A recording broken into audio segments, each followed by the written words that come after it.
ಹರಿಯು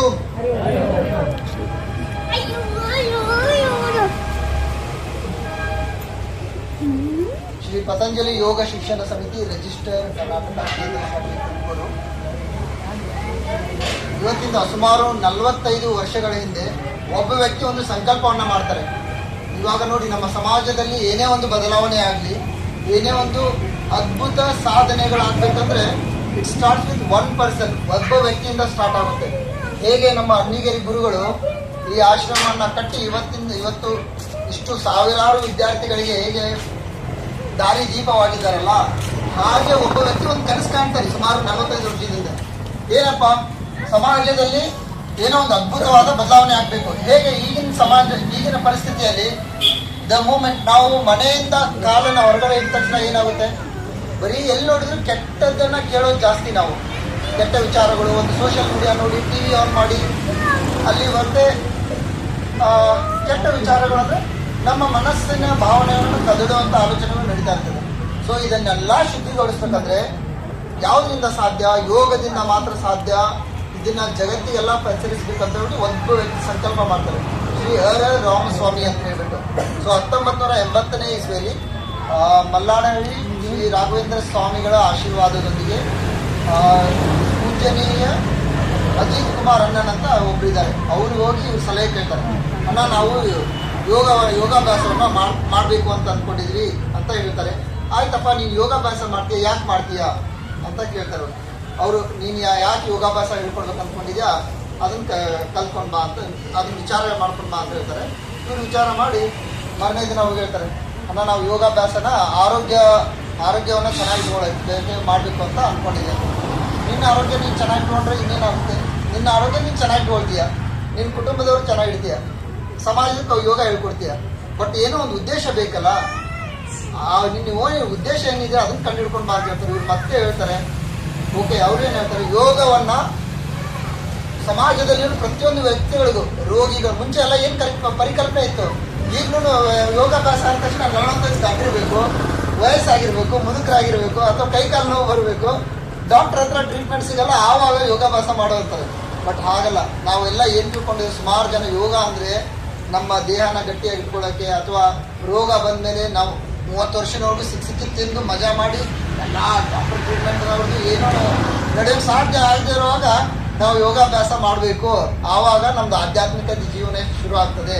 ಅಥವಾ ಯೋಗಾಭ್ಯಾಸ ಅಂದರೆ ಸಾಧು ಸಂತರು ಮಾಡೋದು, ಬ್ರಹ್ಮಚಾರಿಗಳು ಮಾಡೋದು, ಅಥವಾ ಸಂಸಾರವನ್ನು ತ್ಯಜಿಸಿ ಯೋಗಿಗಳಾಗಿ ಹೋಗ್ತಿರ್ತಾರಲ್ಲ, ಹಿಂದೆಲ್ಲ ಆ ಪರಿಕಲ್ಪನೆ ಇತ್ತು.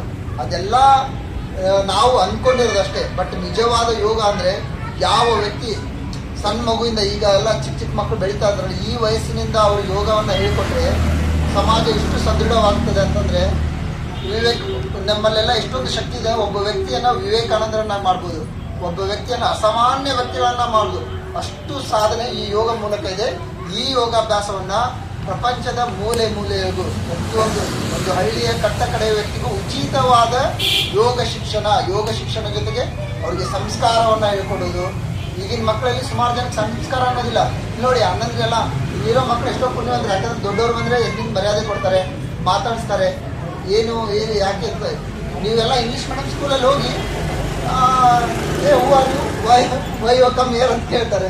ಸೊ ಆ ಥರ ಸಂಸ್ಕಾರನ ಹೇಳ್ಕೊಡ್ತಾರೆ. ಸಂಸ್ಕಾರದ ಮೂಲಕ ಸಂಘಟನೆ ಅನ್ನೋದು, ಒಗ್ಗಟ್ಟಿನಲ್ಲಿ ಎಷ್ಟೊಂದು ಶಕ್ತಿ ಇದೆ ಅನ್ನೋದು ಹೇಳ್ಕೊಡ್ತೀವಿ.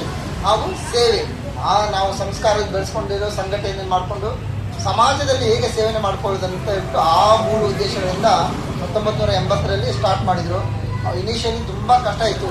ಬೆಳೀತಾ ಇವಾಗ ಕರ್ನಾಟಕದ ರಾಜ್ಯದಲ್ಲದೆ ಇಡೀ ಭಾರತಾದ್ಯಂತ ನಿಮ್ಗೆ ನಂಬಿಕೆ ಇಲ್ಲ, ಇಷ್ಟೊಂದು ಸಣ್ಣ ಸಮಿತಿ ದೇಶದ ಹೊರಗಡೆ ಕೂಡ ಇದೆ. ದೇಶದ ಆಚೆಗೂ ಕೂಡ, ಭಾರತದ ಆಚೆಗೂ ಕೂಡ SPOS ಅಂದ್ರೆ ಏನು ಅಂತ ಇದೆ. ಇಷ್ಟೆಲ್ಲ ಮಾಡಿದ್ರು ಕೂಡ ಅವ್ರಿಗೇನು ಬೇಡ, ಪ್ರಚಾರ ಬೇಡ. ಎಲ್ಲಾದ್ರೂ ನೋಡಿದ್ರೆ ಹೊರಗಡೆ ಒಂದು ಯೋಗಾಭ್ಯಾಸ ಆಗ್ತಿದ್ರೆ, ಒಂದು ಯೋಗ ಸೆಂಟರ್ ಇದೆ ಅಂದರೆ ಫುಲ್ ಪ್ರಚಾರ, ಪಬ್ಲಿಸಿಟಿ ಎಲ್ಲ ಮಾಡ್ತಾರೆ. SPOS ಸಮಿತಿ ಎಲ್ಲೂ ಪ್ರಚಾರ ಮಾಡಲ್ಲ.